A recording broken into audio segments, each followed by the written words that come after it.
Wassalatu wassalamu ala ashrafil anbiya'i wal mursalin Sayyidina wa maulana Muhammadin wa ala alihi wa sahbihi ajma'in. Rabbi shrah li sadri wa yassir li amri wahlul 'uqdatam min lisani yafqahu qawli. Rabbi yassir wa la tu'assir, Rabbi tammim bil khair, amma ba'd. Hadirin hadirat jamaah salat subuh Masjid Ar-Rayyan yang mudah-mudahan senantiasa dirahmati Allah Subhanahu wa ta'ala. Marilah kita bersama-sama bersyukur kehadirat Allah Azza wa Jalla atas karunia nikmat yang telah diberikan kepada kita semuanya. Hingga saat ini kita masih diberikan nikmat iman, nikmat Islam, nikmat panjang umur, nikmat sehat walafiat, dan tentunya nikmat-nikmat yang lain termasuk nikmat saat ini kita bisa melaksanakan ibadah sholat subuh di Masjid Ar-Rayyan dengan berjamaah. Mudah-mudahan Allah Subhanahu wa ta'ala senantiasa menambah anugerah kenikmatan kepada kita semuanya, sehingga kita digolongkan sebagai hamba-hamba Allah yang beruntung, bahagia dunia akhirat. Amin, Allahumma amin. Salawat dan salam mudah-mudahan tercurahkan keharibaan baginda agung Nabi besar Muhammad sallallahu alaihi wasallam, yang tentunya selalu kita harapkan syafaatnya fiddin wad dunya wal akhirah. Hadirin hadirat Bapak Ibu sekalian, jamaah salat subuh Masjid Ar-Rayyan yang dimuliakan, dirahmati Allah.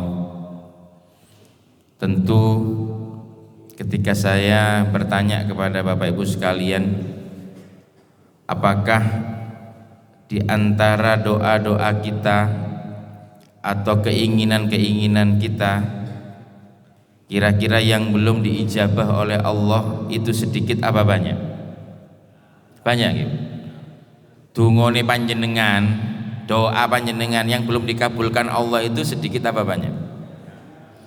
Lebih banyak dikabulkan atau lebih banyak tidak dikabulkan? Jenengan pengine dikabulkan atau tidak dikabulkan? Dikabulkan, mangke. Tentu kita harus introspeksi diri.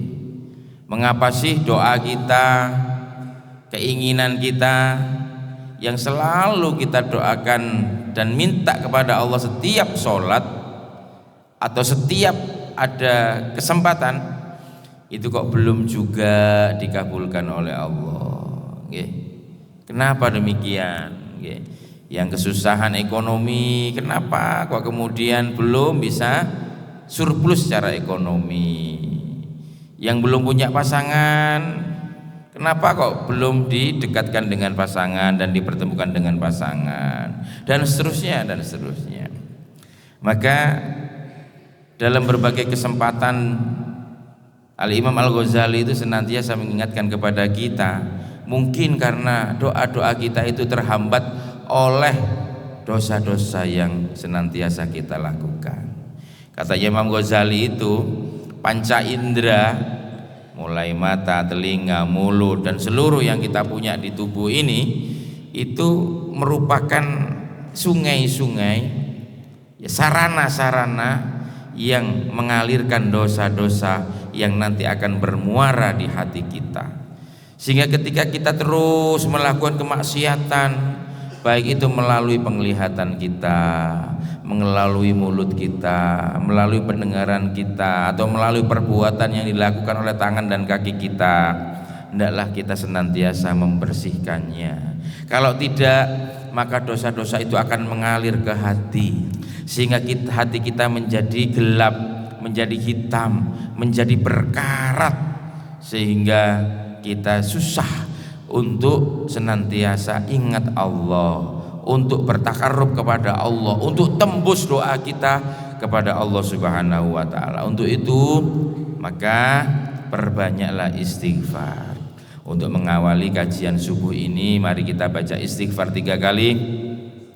Mudah-mudahan Allah Subhanahu wa taala mengampuni dosa-dosa yang telah kita lakukan dan menerima taubat yang kita lakukan, dan tentunya menerima ibadah-ibadah serta amal-amal baik yang kita lakukan. Mudah-mudahan keinginan dan doa-doa kita dikabulkan oleh Allah, diijabah oleh Allah Subhanahu wa taala. Monggo nggih baca istighfar 3 kali bersama-sama.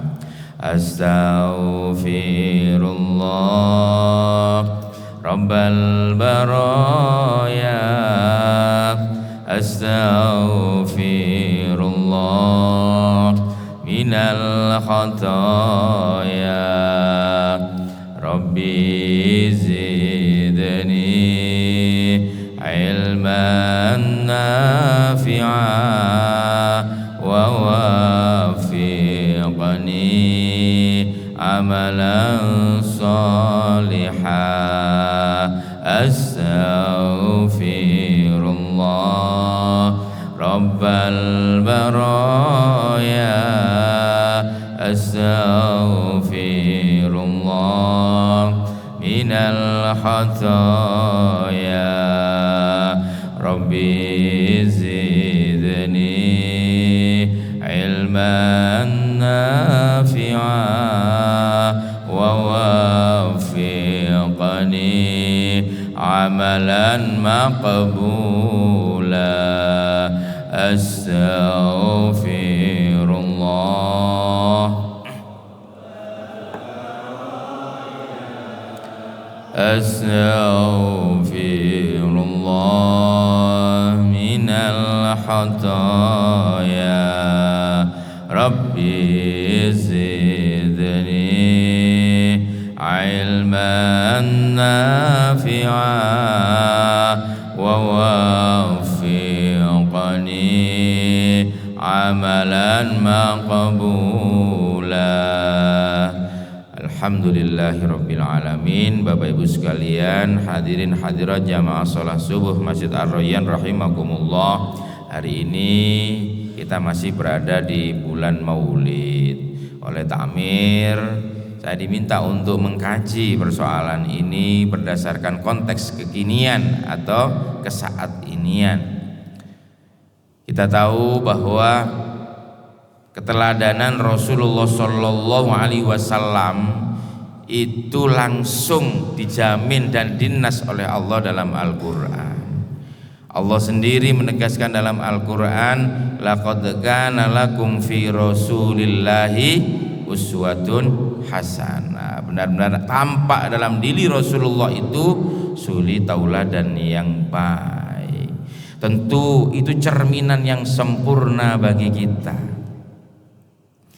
Ketika kita meneladani sifat-sifat agung baginda Nabi besar Muhammad sallallahu alaihi wasallam di konteks kekinian, tentunya sangat-sangat berat sekali. Apalagi kalau dalam istilah ilmu modern saat ini kita berada pada zaman pasca kebenaran atau era post-truth.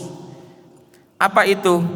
Di mana hal-hal yang benar itu ketika mendapatkan di branding menjadi opini-opini yang salah, kemudian diviralkan menjadi trending topik, itu adalah sebuah kesalahan. Maka hal-hal yang benar itu bisa menjadi salah di dalam persepsi masyarakat. Ada napa ndak sekarang nih? Wonten nggih? Kathah nggih? Kathah. Nggih.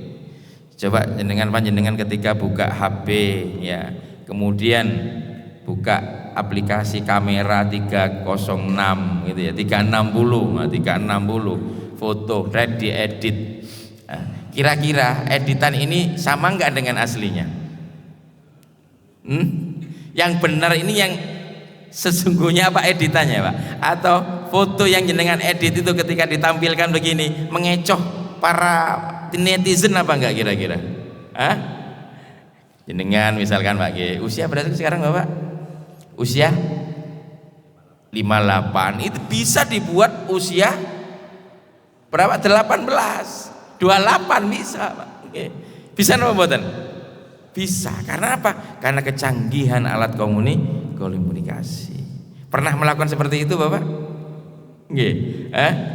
Untuk mencari pasangan baru misalkan, untuk mencari gandengan baru. Nggih. Kira-kira ada melakukan seperti itu? Ya memang trennya seperti itu sekarang nih.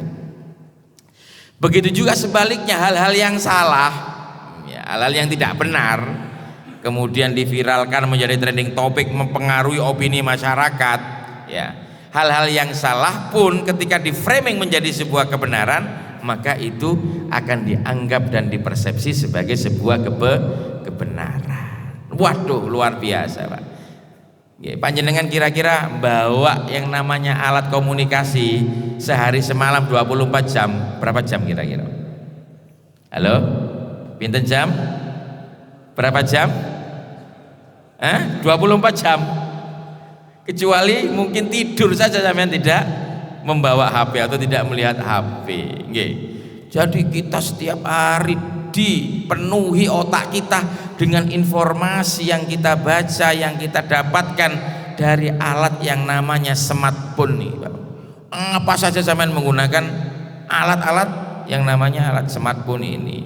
Di satu sisi ini sangat membantu kita, di satu sisi terkadang kalau kita ya tidak bijaksana, kita akan hancur atau tersesat karena alat ini. Lah niki Pak. Sekarang ini seperti itu. Coba lihat panjenengan sekarang ini. Kajian-kajian seperti ini kalah dengan kajian-kajian yang ada di YouTube. Ini kan masuk YouTube setelah ini kan. Ya, kita bisa cari ustadz siapa saja, menu apa saja ya. Mulai dari ustadz yang artis sampai ustadz yang ada di pondok pesantren. Kita bisa lihat tanpa harus kemana-mana. Kita tinggal di kamar, kita bisa melihat dan mengikuti kajian, menyimak kajian-kajiannya terkait materinya, semuanya ada. Kita lihat, tinggal cari, mulai dari yang sangat-sangat liberal sampai yang sangat radikal, ada semuanya. Inilah zaman namanya disrupsi, Pak, di mana kita itu tidak bisa lepas dari alat yang namanya smartphone. Zaman disrupsi ini kita terkaget-kaget, kita tidak bisa dilepaskan dari alat yang namanya ini. Segala kebutuhan kita tergantung dengan alat ini, mempermudah kehidupan manusia. Jenengan kalau pingin apa saja saat ini, tinggal di rumah, tinggal buka aplikasi, apa yang sampean pinginkan datang apa enggak Pak? Datang. Oke, pingin menu rawon setan, ya tinggal buka aplikasi di sini, kemudian ya kita tinggal bayar, rawon setannya datang. Kira-kira hidup kayak gini kan cerminan urip nang swarga. Nggih napa nggih Pak? Tapi sebaliknya kita bisa dibuat stres, dibuat putus asa dengan alat ini. Ya, kalau kita itu kecanduan, banyak yang kecanduan game online, judi online. Wonten apa mboten? Wonten nggih? Apa jenengan mboten? Oh mboten. Ya gitu. Lah inilah yang namanya zaman disrupsi yang kemudian mengarah kepada zaman post-truth atau era pasca kebenaran. Lantas keteladanan apa yang kemudian penting untuk kita senantiasa tiru dari sosok Rasulullah Shallallahu Alaihi Wasallam? Tentu kita tidak bisa disamakan dengan Rasulullah, walaupun beda kita dengan Rasulullah cuma sedikit saja. Sedikit apa banyak kira-kira beda kita dengan Rasulullah Pak? Sedikit apa banyak? Banyak apa sedikit? Banyak ya? Banyak. Sedikit sebenarnya Pak. Contohnya apa? Kalau Rasulullah sedikit makan, panjenengan sedikit-sedikit makan, sedikit-sedikit makan. Bedanya cuma sedikit. Rasulullah sedikit tidur, panjenengan sedikit-sedikit Bedanya sedikit katanya gitu. Katanya sekarang begitu pelesetannya, ya. Memang tidak bisa disamakan. Sehingga dalam sebuah syair itu ulama mengatakan begini, Muhammadun basyarun walaisa kal basyari. Muhammad itu manusia, sama dengan apa yang dikatakan Allah dalam Al-Quran, maka Muhammadun aba ahadin mir rijalikum, tapi apa? Walakin Rasulullah wa khataman nabiyyin. Muhammad itu Rasulullah, Muhammad itu basyarun, manusia, walaisa kal basari, tapi tidak sebagaimana manusia-manusia pada umumnya. Kenapa? Karena Rasulullah Muhammad Rasulullah wa khataman nabiyyin. Tapi sebagai umatnya kita tentu ya, berkaca kepada tuntunan yang disampaikan oleh Rasulullah, karena Allah sendiri menegaskan laqad kana lakum fi rasulillahi uswatun hasanah. Kalau sekarang Bapak Ibu sekalian marak rame ya, kelompok-kelompok yang mengatasnamakan keturunan Rasulullah, ya memang mendapatkan privilege, mendapatkan keistimewaan kalau mengaku sebagai keturunan Rasulullah, apalagi keturunan Rasulullah beneran. Rame mboten Pak? Rame nggih? Rame sampai kemudian sekarang menjadi isu-isu yang terus dibahas itu. Mengapa sih ini, sebelum saya masuk ke tadi bahasan untuk keteladanan Rasulullah, mengapa sih para orang-orang ini mengaku dzurriyyahnya Rasul? Ya, karena memang dzurriyyatur Rasul itu yang disebut ahlul bait itu memang digaransi masuk surga oleh Allah. Ya. Allah sendiri menegaskan innama yuridullahu liyudhiba angkumur rijsa ahlal baiti wa yutahhirakum tathira. Tapi siapa ahlul bait ini? Ini kan penting untuk jadi pertanyaan. Innama yuridullahu, sesungguhnya Allah itu menginginkan, liyudhiba angkumur rijsa, untuk menghilangkan kotoran-kotoran. Kotoran siapa?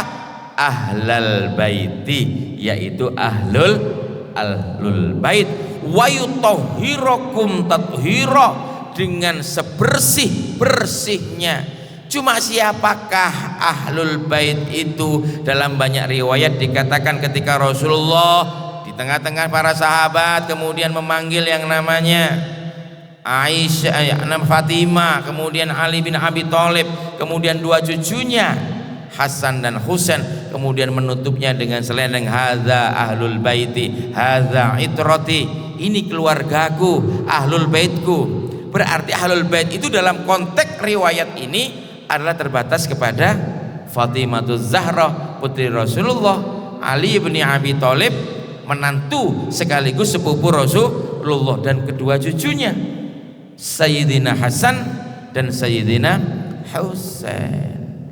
Makanya ketika kita sering kali mendengar pujian atau qasidah yang disenandungkan ajaran-ajaran dari ulama salafiyun mengatakan li khamsatun utfi biha harrul wabail hatima al mustafa wal murtada wabnahuma wa Fatimah. Lah ini kemarin waktu covid itu kan sering dibaca ya, karena ini merupakan doa yang diajarkan oleh para alim ulama berdasarkan riwayat yang sahih, bahwa ini ya tawassul ini bisa menjadikan Allah menurunkan rahmat untuk menolak penyakit kayak qasidah Barzanji itu kan Al-Busiri. Kalau panjenengan ke Mesir di wilayah Alexandria,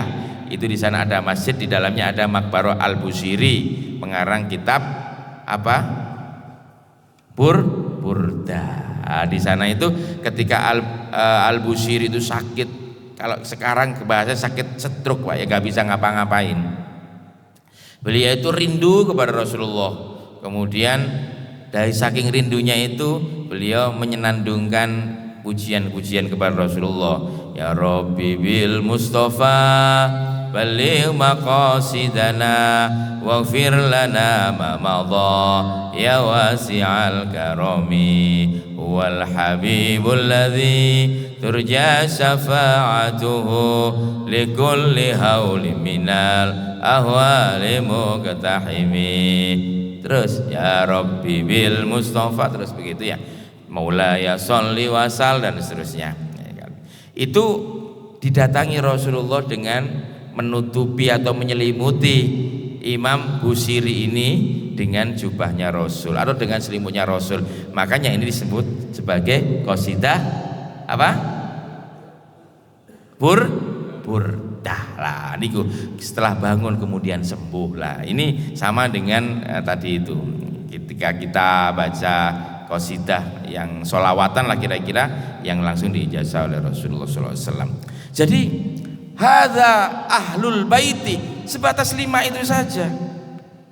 Lah kalau kemudian kita itu mau ya melacak keturunan Sayyidina Hasan dan Sayyidina Husain, kan penting sekali untuk dilacak apakah benar yang di sini ini merupakan keturunan beliau-beliaunya, sehingga ada garis darah atau garis nasab yang tersambung dengan kedua cucu beliau, yaitu Sayyidina Hasan dan Sayyidina Husain. Karena ini menjadi polemik.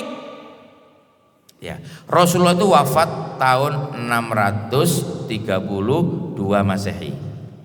Rasulullah lahir tahun 571 Masehi.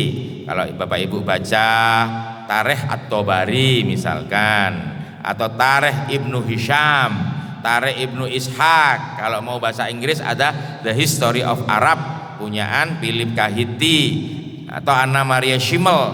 Itu rata-rata ketika kita baca itu, para mu'arrikhun, ahli sejarah itu sepakat Rasulullah itu lahir tahun 571 Masehi. Yang kalau Bapak Ibu sekalian ditanya tahun berapa Rasulullah lahir, tahun gajah. Ngene apa nggih, Pak? Tahun gajah. Tanggal 12 Rabiul Awal tahun pinten, Pak? Tahun gajah. Ilingi tahun gajah. Tahun 571 Masehi. Niku nggih.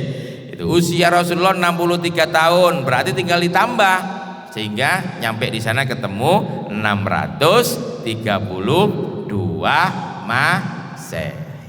Lah itu Rasulullah wafat tahun 632 Masehi. Saat itu kemudian kita bisa lacak ini kekhalifahan Khulafaur Rasyidin. Ini mulai dari Khalifah Abu Bakar, Umar, Utsman, Ali, kemudian sama Ali bin Abi Thalib diserahkan kepada Sayyidina Hasan. Ya, Sayyidina Hasan putra pertama beliaunya. Lah ini setelah terjadi peperangan dengan Muawiyah bin Abi Sufyan, kemudian terjadi peristiwa tahkim. Ini namanya Hasan bin Ali bin Abi Thalib itu tetap tinggal di Madinah.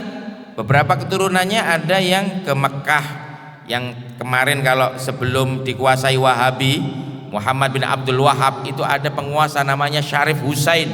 Itu merupakan keturunan Sayyidina Hasan, makanya disebut Syarif, penguasa atau yang mulia di sana, yang menguasai Mekah itu keturunan Sayyidina Hasan.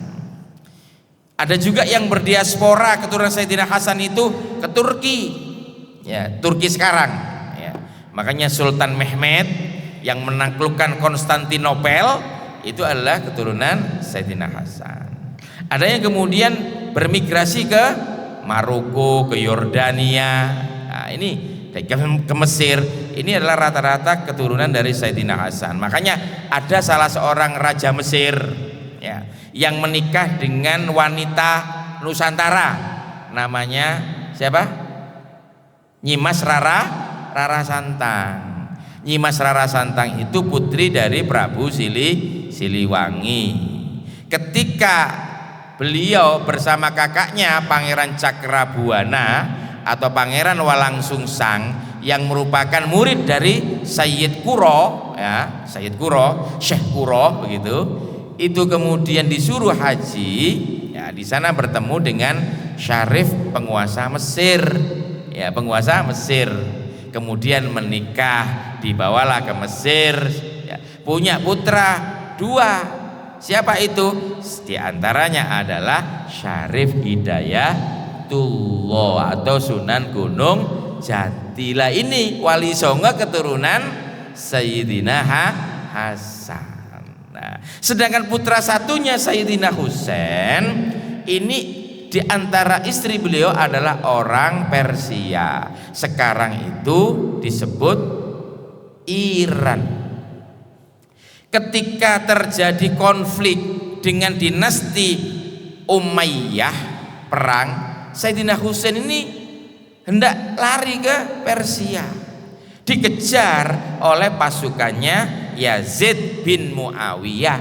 Yazid bin Muawiyah itu anaknya penguasa saat itu, namanya Muawiyah bin Abi Sofyan, pendiri dinasti Umayyah. Lari dikejar dengan kurang lebih dalam sejarah itu 3.000 pasukan. Sedangkan Sayyidina Husain ini hanya membawa 70 orang, dan itu pun rata-rata perempuan dan anak-anak, dibawa ke Iran, ke Persia. Kemudian sampai di padang Karbala, dikepung selama beberapa hari. Setelah dikepung di sana, ya Sayyidina Husain melawan karena mau ditangkap, mau dibunuh, melawan. Akhirnya ketika melawan itu dibunuh, dipenggal kepalanya dibawa ke Muawiyah bin Abi Sofyan di Damaskus, Syria. Kalau sekarang ini panjenengan datang ke Mesir, di sana ada namanya wilayah Khan Khalili. Nah, di sana ada makam kepalanya Sayyidina Husain, ada di Mesir. Dibawa oleh dinasti Fatimiyun di sana, ya. Dibawa ke sana, dikubur di sana. Sedangkan tubuhnya ada di Persia atau di Karbala itu. Ya, atau sekarang di Iran. Ya. Makanya diziarahi ke sana, kepalanya ada di Mesir, kemudian tubuhnya di Iran atau di Qom, itu ada di Qom di Persia atau di Iran sekarang ini. Semuanya dibunuh, tinggal keturunan yang bernama Ali Zainal Abidin yang selamat, diselamatkan kemudian dibawa ke Persia, dibawa ke Iran. Maka generasi keturunan Ali Zainal Abidin bin Husain bin Ali itu rata-rata ada di Iran, Irak, kan begitu. Kalau panjenengan kemarin lihat peristiwa jatuhnya helikopter yang membawa presiden itu, ya presiden Iran saat itu, kan kemudian dikafani hitam. Itu tandanya turunan dari Husain bin Ali. Kalau panjenengan lihat, ya ketika sidang Ayatullah ada yang menggunakan gamis hitam, kemudian imamah hitam, itu adalah keturunan Sayyidina Husain bin Ali bin Abi Thalib. Kenapa? Mengingat tragedi Karbala, maka lambang-lambang kelam atau kesedihan dengan warna hitam itu tampak. Tapi itu wilayah di daerah sekitar Iran sekarang dan Irak. Makanya nakobah baik keturunan Sayyidina Hasan dan Husain itu nakobah, artinya apa? Pencatat nasab niku. Ada nakobah Maroko, ada nakobah Yordan, ada nakobah Turki, ada nakobah mana? Iran, Irak. Nah, itu mencatat generasi-generasi yang dicatat keturunan Sayyidina Hasan maupun Sayyidina Husain. Loh, kalau kemudian saat ini di Indonesia rame, ya mempersoalkan, oh saya ini keturunan Rasul, tapi kemudian yang diucapkan, yang dilakukan kok tidak sebagaimana yang dicontohkan Rasul, ini kan menjadi pertanyaan besar. Pak nggih? Bu nggih? Di dalam diri kami ada darah suci Rasulullah, tapi kok kemudian perilakunya nggak koyok Rasulullah, omongannya nggak koyok Rasulullah. Rasulullah mempunyai 4 sifat utama lah, katakan seperti itu. Yang kaitannya dengan era post-truth ini, apa sifat utama Rasulullah? Pertama, Rasulullah senantiasa memiliki sifat sidik, jujur, gak tahu goro, gak pernah bohong Rasulullah ini. Lu kalau kemudian sekarang mengaku zuriyah Rasulullah tapi bendino bujui umat, apa pantes ngaku keturunannya Rasulullah? Wah, niki Pak pentingnya nih. Era post-truth ini era hoak, era di mana kita bisa berbuat kebohongan hampir menjadi kebiasaan, Pak. Era manipulatif, era manipulatif. Kita pingin tampak hebat, pingin tampak luar biasa, pansos lah. Sekarang menjadi tren. Kemudian kita posting. Saat ini kita di Masjid Ar-Royan, di foto Pak, di sini ada gambar Ka'bahnya. Saksikanlah saat ini saya berada di Madinatul Munawwarah, padahal ning ngene masjid. Wonten apa mboten ngeten kira-kira? Hah? Ada apa mboten? Ada. Iya. Misalnya di rumah makan. Saat ini sekarang saya ada di rumah makan yang paling enak di Surabaya, kok jenenge layar. Rumah makan layar, di foto Pak. Tek. Padahal yo gak nang ngene layar, ning ngene warkop, kira-kira seperti itu. Wonten apa mboten, Pak? Lanten. Untuk apa? Hanya ingin mendapatkan like, ingin mendapatkan subscribe. Ya. Untuk menambah followers. Kita melakukan hal-hal seperti itu. Ini adalah kebohongan yang biasa secara tidak sadar kita lakukan. Sudah, sekarang kembali kepada diri kita aja. Dalam hari kemarin, kalau hari sekarang lah, hari Ahad ini, minggu ini sampai nanti, nah, sampean hitung kira-kira sampean dari perkataan yang keluar, prosentase berapa persen yang berisi kebenaran, berapa persen yang berisi kebohongan. Kira-kira ake benere apa ake goroe? Halo? Ake benere apa ake goroe, Pak? Jujur ayo. Banyak benarnya apa banyak bohongnya? Hah? Tiap hari lah, tiap hari. Kira-kira jenengan bicara itu banyak benernya apa banyak bohongnya? Banyak? Menurut ahli psikologi, memang dari 1000 kalimat yang keluar dari mulut kita, paling tidak 30% berisi kebohongan. Paling tidak itu. Paling tidak. Apalagi saat ini kita tidak perlu berucap kalau bohong itu, cukup dengan menggunakan ini kayak tadi itu. Maka di mana letak kejujuran saat ini? Apalagi kemudian setelah ini musim kampanye. Wes sing dijanjikno sing enak-enak tok ae. Bilah aku, nanti kalau kamu bilang aku, sekolah akan aku gratiskan. Ya, akan ada makan siang gratis. Akan ada sarapan gratis. Ya, nanti Masjid Ar-Royan akan kita bangunkan lembaga pendidikan sampai perguruan tinggi seperti Al-Azhar di Mesir. Ngenak ngomongnya. Tapi apakah itu dilakukan? Ya, tunggu dulu. Ya. Maka di samping Rasulullah mempunyai sifat siddiq, jujur, Rasulullah memiliki sifat al-amanah, bisa dipercaya. Ini gandengannya Bapak Ibu sekalian. Ya, kalau jujur berarti amanah. Makanya kemudian Rasulullah menegaskan, kalau tidak punya sifat jujur dan amanah itu jenenge wong munafik. Delokon saiki Pak panjenengan, ketika para pemimpin kita janji-janji kampanye, kira-kira dilaksanakan apa enggak? Pak, APBD kita, APBN kita, kira-kira akeh dikorupsi ini apa akeh untuk rakyat? Ngerti panjenengan Pak nggih? Ngertos panjenengan nggih? Kalau APBD kita yang kurang lebih 5.000 triliun itu untuk kemaslahatan rakyat, makmur negara Indonesia nih Pak. Kekayaan alamnya melimpah ruah, dikelola untuk kepentingan masyarakat rakyat, makmur negara Indonesia nih Pak. Negaranya maju, makmur maju. Kalau dipergunakan seluas-luasnya untuk kepentingan bangsa dan negara serta rakyat. Siapa yang ngomong? Ya ahli-ahli ekonomi tentunya, dengan kalkulasi jumlah penduduk 278 juta, APBN kita 6.000 triliun atau 5.000 triliun. Ya itu. Bahkan ada kalkulasi sekolah itu sampai perguruan tinggi bisa gratis kalau tidak bocor kemana. Gini apa nggih Pak? Pernah baca riset seperti itu kan? Iya. Lantas kok masih bayar mahal? Artinya ada yang tidak amanah di dalam mengelola negara ini. Ya, kira-kira pimpinan kita mulai dari yang di DPRD provinsi, kota sampai RI, kemudian eksekutifnya juga seperti itu, legislatifnya juga seperti itu. Kira-kira banyak yang amanah atau yang tidak amanah? Halo?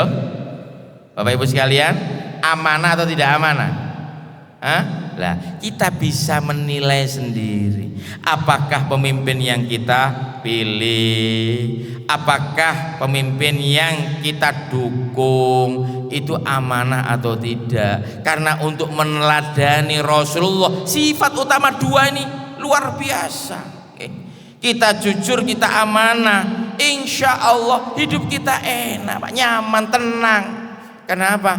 Karena kita senantiasa tidak punya beban. Kalau kita jujur bicara apa adanya, kemudian menunaikan amanah dengan apa adanya, luar biasa. Karena Rasulullah mengatakan begini, ayatul munafiqina salasun idza hadasa kadzaba. Kalau bicara berdusta, ya. Wa idza wa'ada akhlafa. Kalau berjanji, ya, selalu ngingkari. Wa idza tumina, apabila diberi amanat, khona, dia khianat. Lah, 3 tanda orang munafik ini ada pada diri kita atau tidak? Kira-kira ada napa mboten, Mbak? Kira-kira ada napa mboten? Lah, kita bisa mengkoreksi, berotokritik terhadap perilaku kita masing-masing. Lah, ini sifat utama Rasulullah. Di samping Rasulullah punya sifat amanah, siddiq, Rasulullah itu juga punya sifat tabligh. Selain fatona, apa tabligh itu? Tabligh itu Rasulullah senantiasa menyampaikan hal yang benar. Oh, ini sudah, mari Pak. Oh, berarti artinya tadi siapa namanya? Pak Takmir itu kalau sudah itu sudah selesai. Saya kurang 2 lagi nih Pak, baru kemudian dibahas dengan era sekarang. Sakjane iki ndak cukup 1 episode, beberapa episode.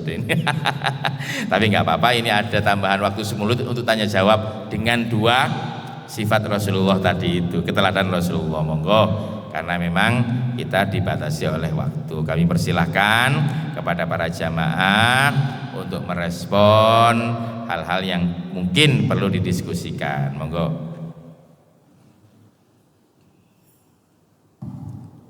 Wonten Bapak Ibu sekalian?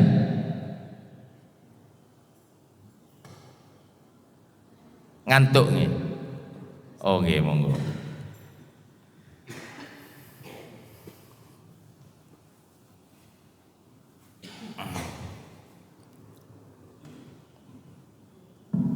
Oh ibu-ibu, monggo ibu.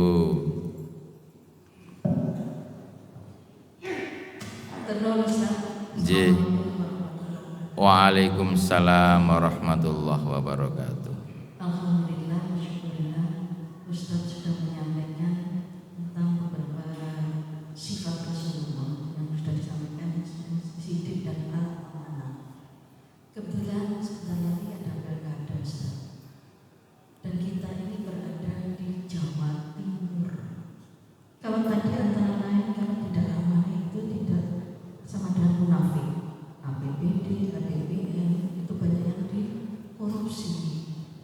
Nah, sekarang ini calon-calon gubernur sudah akan mencalonkan diri, termasuk aku kan Ibu Khofifah yang dulu juga pernah mendapat jabatan sebagai gubernur. Kebetulan sebelum Pilpres kemarin sudah terekspos bahwa Bu Khofifah termasuk tersandera. Nah, sekarang pilih lagi, kita berada di Jawa Timur. Apakah beliau ini masih kita pilih lagi?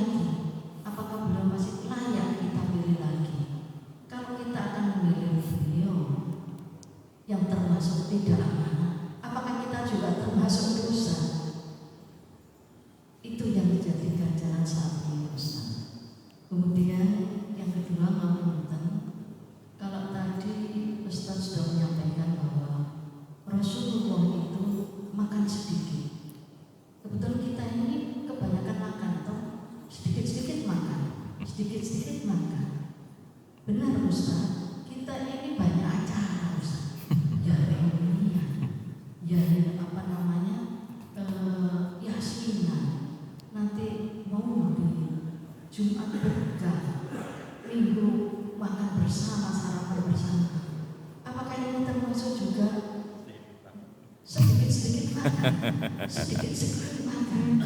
Lah hukumnya ini apa Ustaz? Apa ini masih harus kita teruskan atau kita kurangi supaya kita termasuk melaksanakan mengimplementasikan sunnah Rasul. Matur nuwun Ustaz, matur nuwun saya tunggu jawabannya. Terima kasih wabillahi taufiq wal hidayah. Wassalamualaikum warahmatullahi wabarakatuh. Waalaikumsalam warahmatullahi wabarakatuh. Monggo.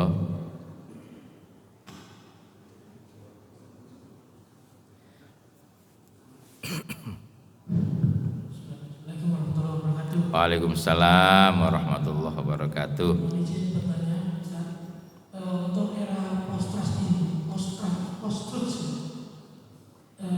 itu sebenarnya kalau di review subjeknya atau agent atau siapa sebenarnya yang menghendaki atau mengkoordinir atau menginginkan adanya kondisi post-trust ini, kemudian bagaimana cara untuk menguji bahwa informasi itu benar atau salah. Terima kasih.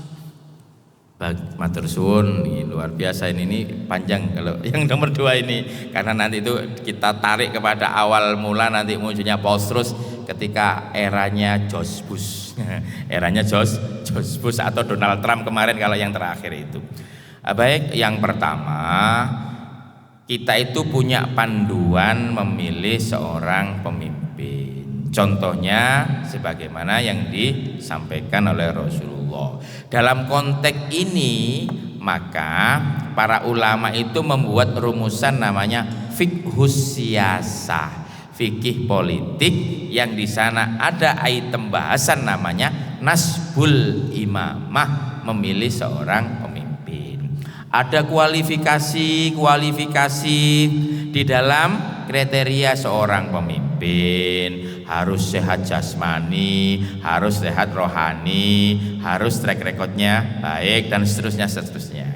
Itu memang ada kriteria seperti itu. Maka tentunya ketika ada kasus, ada sebuah kasuistik, ini untuk siapa saja ya. Tentu kita penting juga untuk menilai, jangan-jangan di framing media. Ya, seolah-olah memang dibuat seperti itu oleh lawan politiknya. Maka tentu kita harus mencermati agar jangan sampai framing media ini ya mempengaruhi kita, kemudian kita menilai oh orang itu kayak begitu karena kita terpengasuh kena framing media. Itulah yang namanya post-truth. Saya kaitkan dengan tadi itu. Panjenengan tahu Donald Trump ketika kemarin awal dia jadi presiden terpilih, lawannya siapa? Hillary Clinton. Dapat mana? Banyakan mana suaranya Donald Trump sama Hillary? Banyak Hillary Clinton, iya kan? Banyak Hillary Clinton, hampir 2 juta lebih itu suaranya. Tapi Donald Trump mengglorifikasi, ya, mengglorifikasi bahwa apa? Ini bahaya nanti kalau Hillary Clinton jadi presiden, ya kan? Karena saat itu sistem pemilihnya itu melalui distrik-distrik seperti ini, lah yang milih Donald Trump hampir merata di tiap distrik. Sedangkan Hillary Clinton tidak terlalu merata walaupun suaranya lebih banyak. Sehingga melalui glorifikasi ancaman bahaya kalau Hillary Clinton ini jadi presiden, maka akan ada imigran-imigran dari non-muslim yang akan mengacaukan Amerika. Maka akan saya bangun benteng, tembok dari Kanada sampai ke Amerika, kan begitu kan? Itu framingnya luar biasa, sehingga orang-orang Amerika yang memang anti Islam menggulirkan yang nama Islam BAM. Islam BAM apa? Anti Muslim. Itulah post-truth, sesuatu yang tidak ada diada-adakan untuk kepentingan politik dirinya sendiri, yang dilakukan oleh Donald Trump seperti itu. Jenengan masih ingat George Bush, presiden Amerika yang menghancurkan Irak, ya kan? Tujuannya apa? Senjata pemusnah massal, ya. Senjata pemusnah massal. Sidang PBB dengan luar biasa garang ya mempengaruhi Dewan Keamanan PBB, meyakinkan bahwa di Irak ada senjata pemusnah massal dengan disertai bukti-bukti yang tentu dibuat oleh agen-agen CIA yang diutus oleh Amerika. Akhirnya dengan dibantu opini ini disebarluaskan oleh sekutu Amerika ya, maka apa? Dihancurkanlah Irak, di bumi hanguskan Irak atas tuduhan Irak memiliki senjata pemusnah massal yang akan menjadi momok bagi dunia internasional. Setelah dihancurkan Irak, hancur lebur, tim nuklir PBB di sana diturunkan, tapi sampai saat ini tidak ada yang namanya senjata pemusnah massal. Irak kadung porak-poranda, hancur lebur. Inilah terus era awal. Jadi sesuatu yang bohong di framing menjadi benar di sidang aman PBB, hancur Irak luar biasa, porak-poranda. Tapi itu hanya kebohongan semata.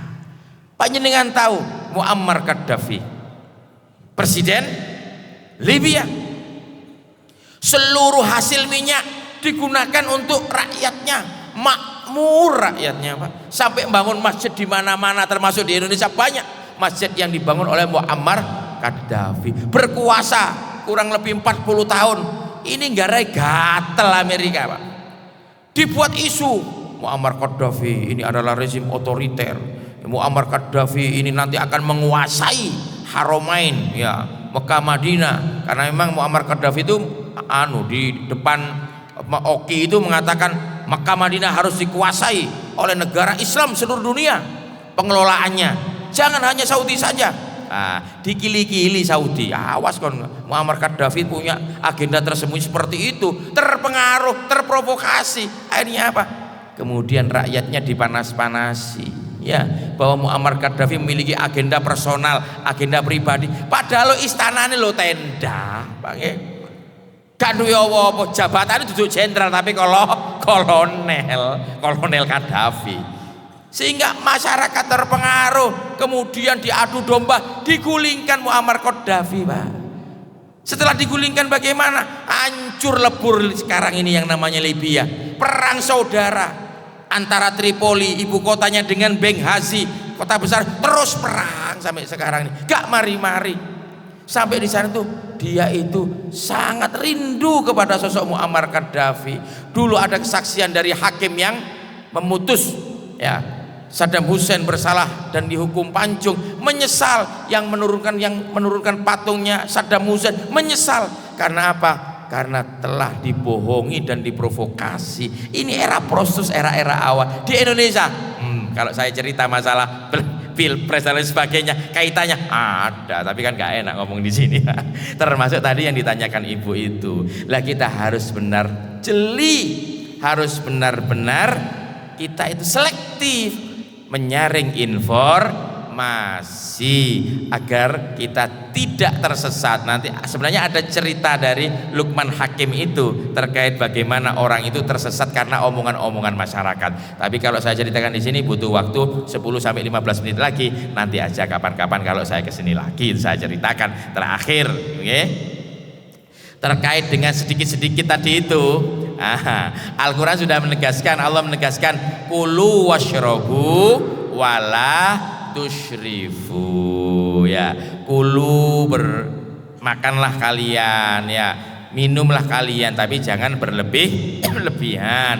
Berlebih-lebihan itu mubadir. Innal mubadzirina kanu ikhwanash syayatin, itu perbuatan setan. Makanya Rasulullah mengajarkan makanlah tapi sebelum kenyang berhenti ya. Maka kita dianjurkan, disunahkan untuk memperbanyak puasa, karena puasa menyehatkan. Paling tidak Senin sampai Kamis. Apakah kebiasaan didik makan, sasinan makan, tahlilan makan, mulutan makan, ini makan, nanti mingguan makan.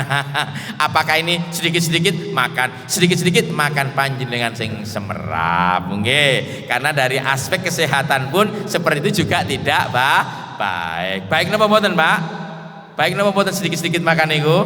Nggih, kalau sedikit-sedikit makan yang dulunya tidak punya asam uratnya datang. Yang dulu nggak punya kolesterolnya teko. Sing nggak punya darah tinggi teko. Itu karena metabolisme tubuh tidak menemukan keseimbangan. Maka Bu, ibarat pabrik, nggih, tubuh kita ini mempunyai kapasitas untuk mengelola bahan-bahan dasarnya. Berapa energi yang keluar, berapa kalori yang keluar, berapa bahan, itu sudah ada takarannya. Mek panjenengan pengen sehat, pengen enak hidupnya, gak loro-loron uripe, maka keteladanan Rasulullah untuk mengontrol pola makan, untuk banyak puasa, ini penting sekali untuk dilaksanakan. Mekaten nggih? Mekaten. Matur suwun. Tentunya waktu ini tidak kurang ya, tidak memadai untuk kita membahas secara panjang lebar. Tapi saya ucapkan terima kasih. Mudah-mudahan di lain waktu kita bisa diskusi dan bersilaturahim kembali. Mekaten lagi. Al-Fatihah.